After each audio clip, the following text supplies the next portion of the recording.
Niagara is a miracle of nature, an ever-changing landscape of water and mist.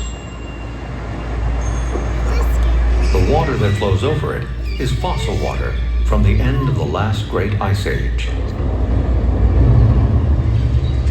Over its 10,000-year life, it has eroded, retreating almost 7 miles to where we experience its wonder today. It is the greatest waterfall in the Northern Hemisphere and a source of life and myth. In another 10,000 years, it will be gone, lost to future generations. No one knows when humans first came to Niagara, but it is believed that they arrived almost 12,000 years ago, as the glaciers of the last ice age receded, leaving enough water in their wake to create the Great Lakes.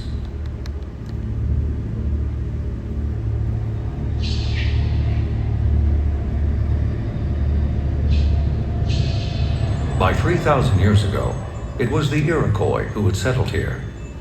They were also known as the Haudenosaunee, or people of the Longhouse. Over time, they formed a peaceful coalition of 5 tribes. To the ancient people of Niagara, the greatest of the spirits were the thunder beings who lived under the falls. The name Niagara is said to originate from the native word Angiaris.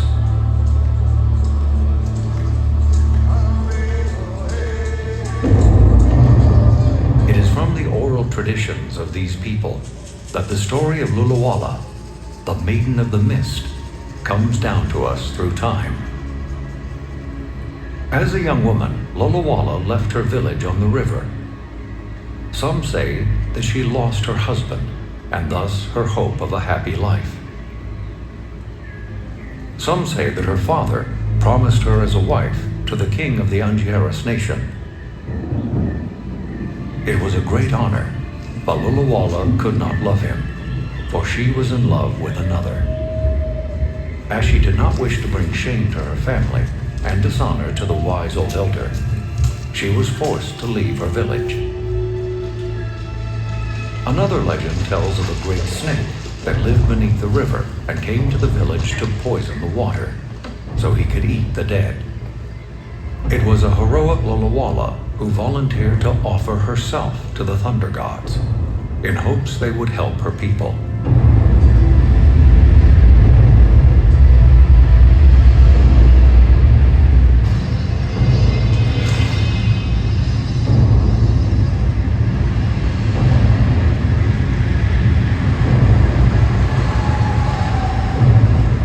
It is said that it was He-No, greatest of all the thunder beings, who caught her and then killed the snake with a thunderbolt. Other versions of the story say the spirit of Lualaba returned to tell her people of the snake so they could destroy it. As it floated downstream, its head and tail caught on opposite sides of the river, creating the semicircle of the falls. Whatever the truth of the legend, there are those who say you can see her still in the rainbow of the mist beneath the falls.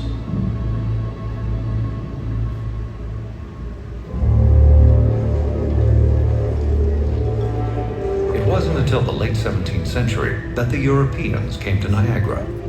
Among them, French explorer Robert Cavelier, better known as La Salle, who would later explore the Mississippi River and Gulf of Mexico.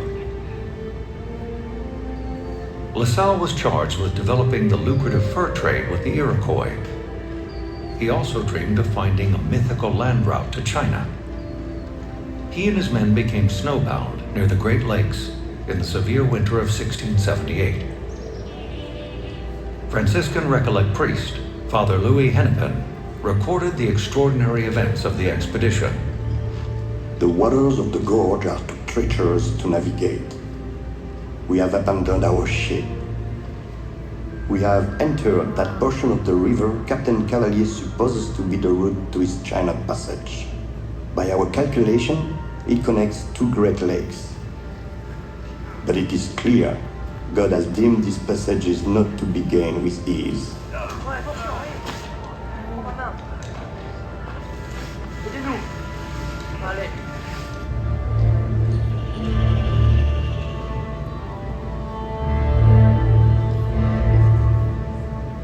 The Indians tell us of an overland route to the lake above. The trail traverses a 300-foot escarpment the natives call Crawl on All Fours. Once on top, we will build a new craft and go on.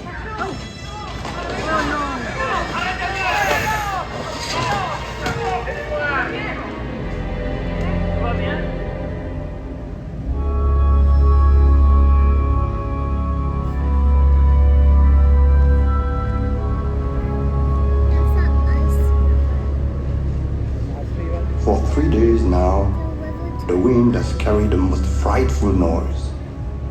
The Indians murmur among themselves of spirits that inhabit this place.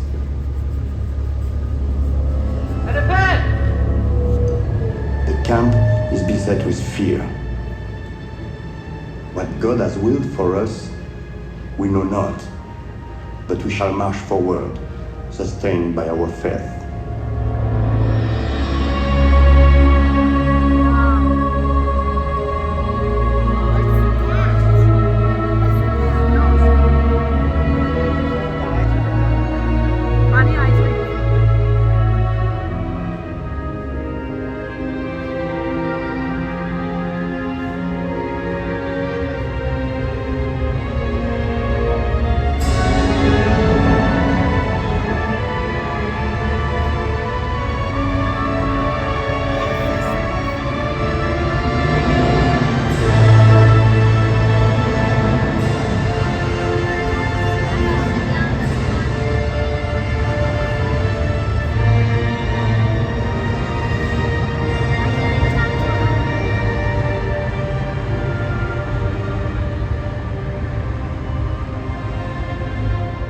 In all our journey, nothing I've seen or imagined can be referenced to compare with the wonder of this place the Indians call Thundering Water, Niagara.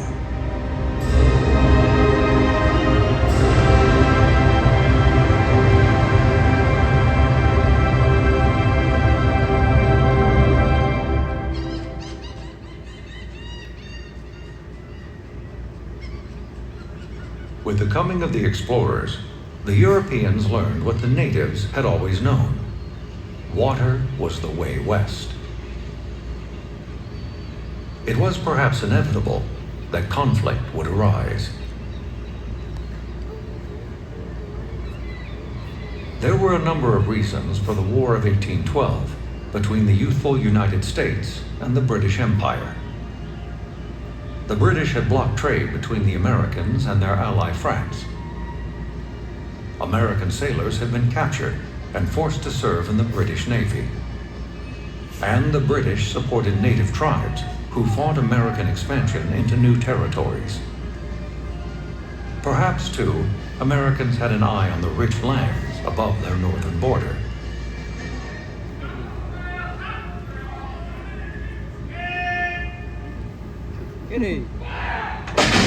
Oh!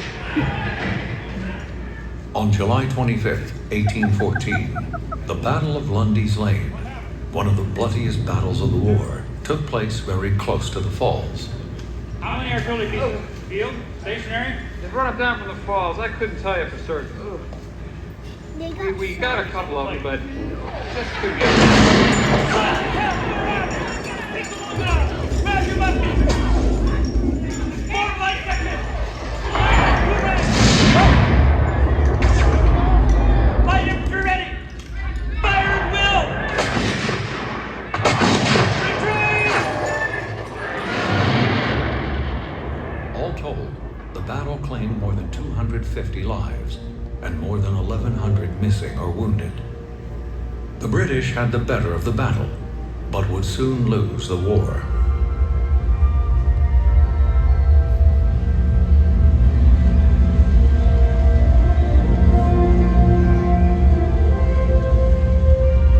While the war did not solve all issues between the powers of the old and new worlds, by 1846, the boundaries between the United States and Canada had been drawn. By the 1850s, the frontier was gone. Niagara soon became the mecca for the ordinary folk. In the winter, you could walk across the frozen river below the falls, what locals called the ice bridge, where there were souvenir huts and food vendors. In summer, you could ride the steamboat right up to the falls.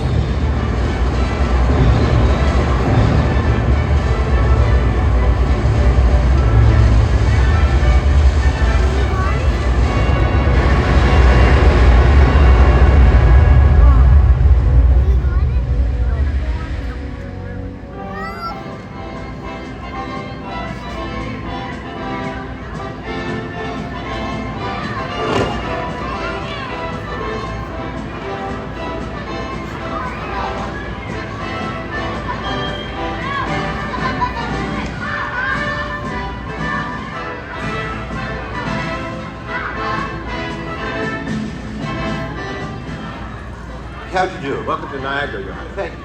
Presidents, painters, poets, even a future king of England, all came to the new playground.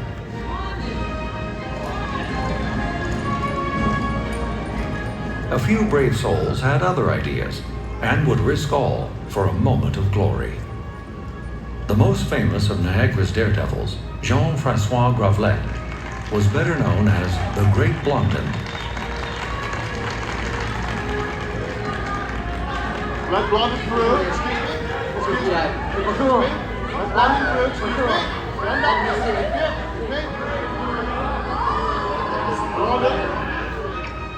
For over a year, Blondin had been captivated by the falls and knew he must cross the Niagara River on a tightrope or die trying. Blondin? Oh. Blondin? Blondin, the prince. Good luck and best wishes to you. It's an honor. Now, may I extend an invitation? You go in my back and we work together? No. I will work alone. Let's go. Wait. It was in June of 1859 that he was ready to make history. He stretched a rope 1,100 feet, connecting the United States and Canada. Ladies and gentlemen, the great Blondin of France is about to perform an act of true daring, a feat never before attempted by mortal man.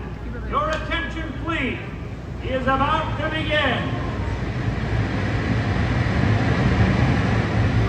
He carried a balancing pole weighing 40 pounds and walked out upon a rope only 3 inches in diameter.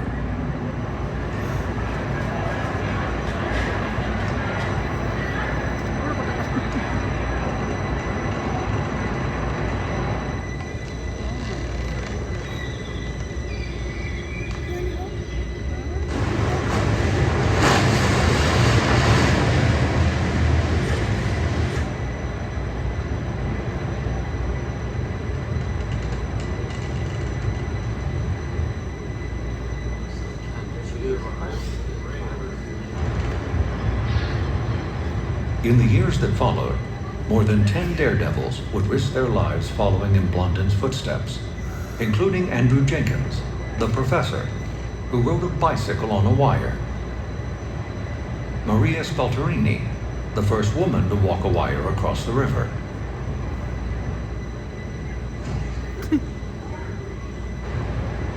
and Nick Wallenda, from the famous Flying Wallenda family, who fought strong winds while making a successful crossing in 2012.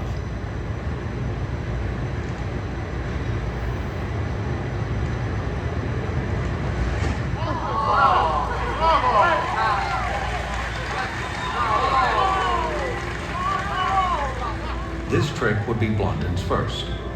In the succeeding months, he made 8 additional stunt walks, once with a man on his back.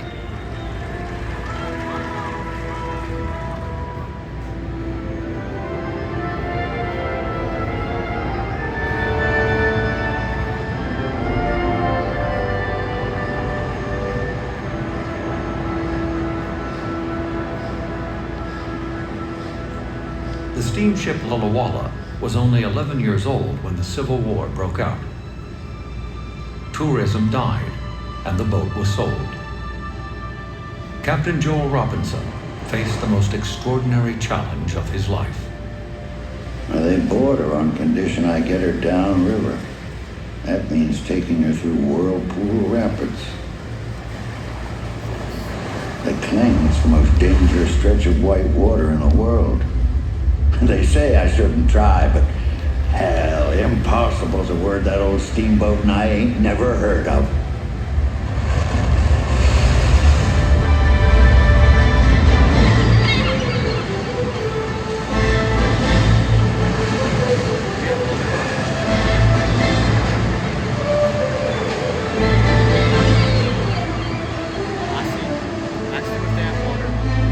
Indeed, Captain Robinson's journey into some of the most powerful rapids in North America was considered by most people to be impossible and perhaps a bit mad.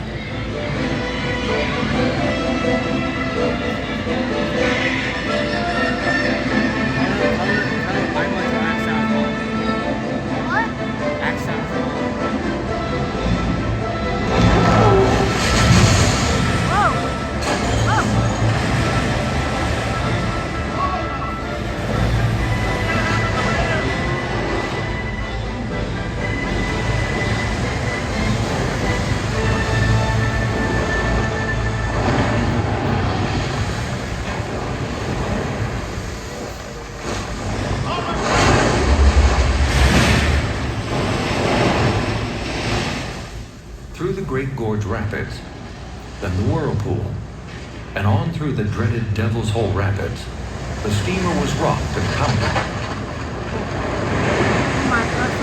The two crew members traveling with Captain Robinson were almost immediately thrown to the deck, hanging on for their lives.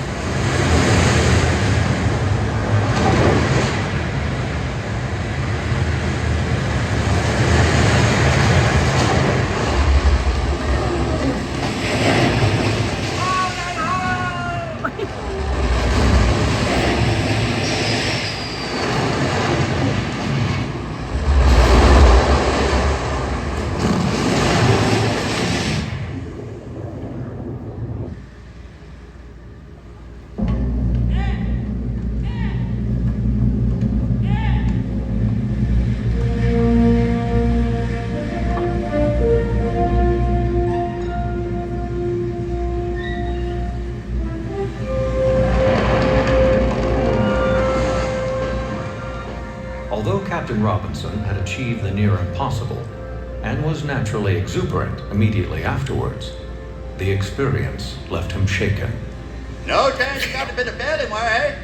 Where incarnation do you come from? Upriver now. He never again piloted a steamboat and died in seclusion just 2 years after his great achievement.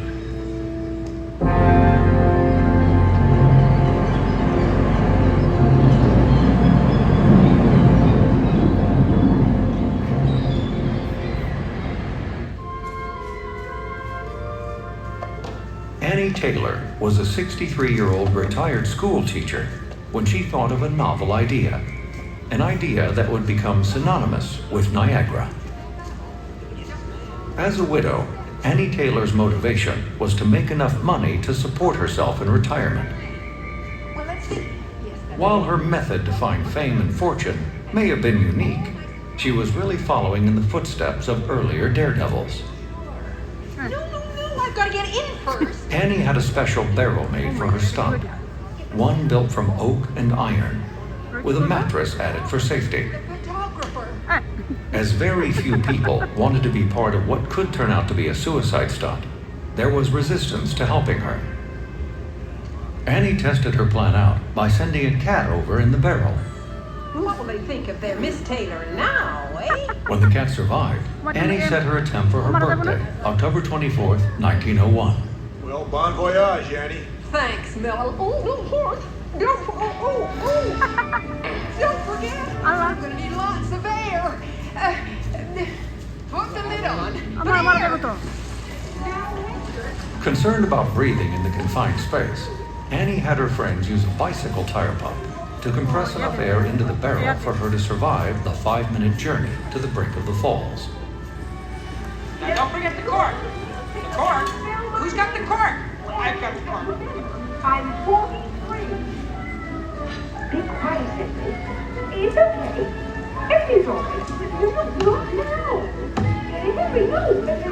Henry, come back here. Oh my God, oh no. Ouch! Stop that. Bon voyage, Jenny. There she goes. I think that's the end of her, I'll tell ya. Yeah. Now, Hector, make sure you tell me before you cut me loose. Hector? Millie?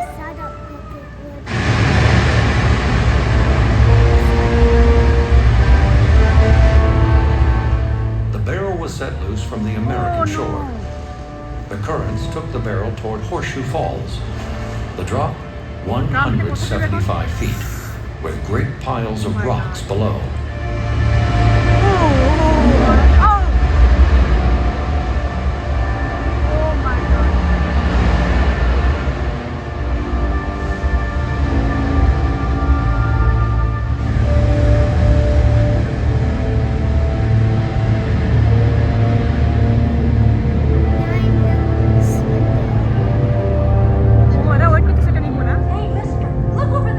Hold the old ball-headed boys, here she goes. Get over that barrel. Come on, boys. Kasih sini orang aja.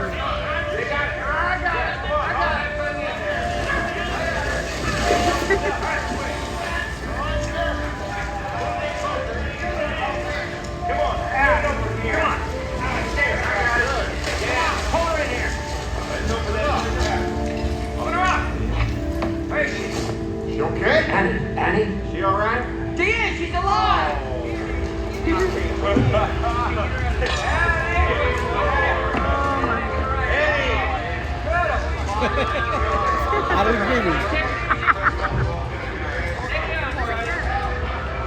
Oh, cat কোথায়?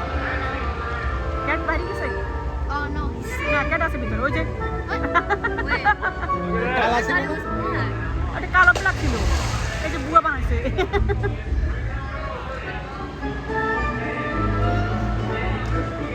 Annie Taylor risked her life for fame and fortune. But after initial success telling her story, she lost her beloved barrel to her manager and died in poverty. That she lived at all was remarkable.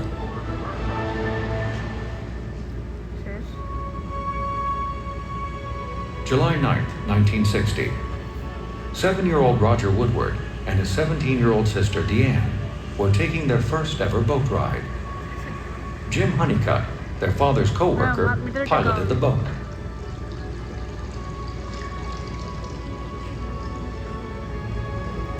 In the shallow waters, the outboard motor hit a rock and lost its power. Can't you get it going? Come on.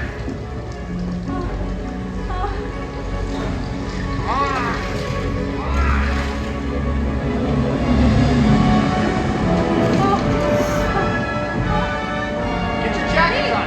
Hurry up.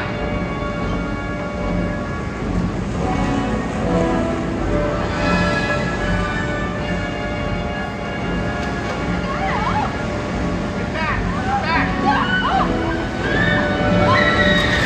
Oh no! Oh my God!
swept over the falls, protected with nothing more than his life preserver.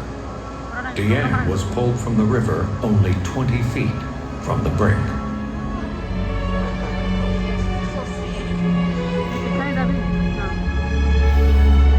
Look, over there! Captain! Captain! A kid in the water! A boy! He's in the water! Ironically, it was the Maid of the Mist that came to Roger's rescue. Roger unwittingly became the first person to survive being swept over the falls unprotected.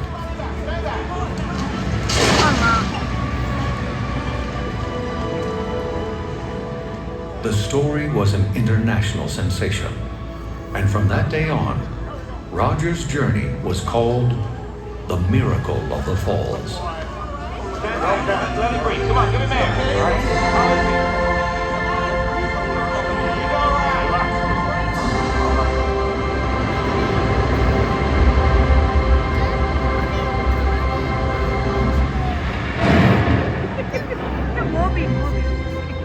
What is it about Niagara Falls that has captured the imagination of so many adventurers and thrill seekers to follow in the footsteps of the great Blondin and Annie Taylor?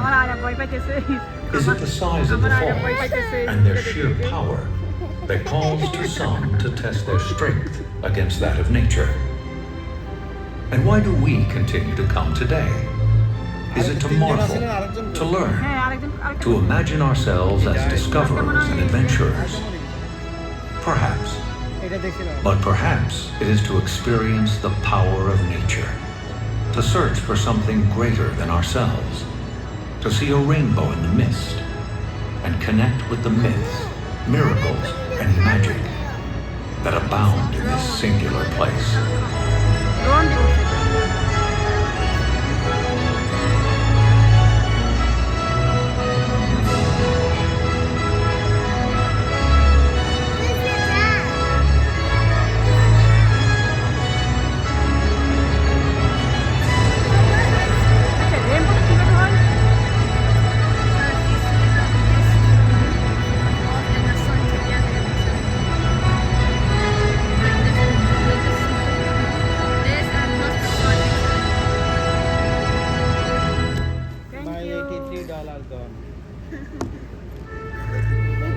We like it so much.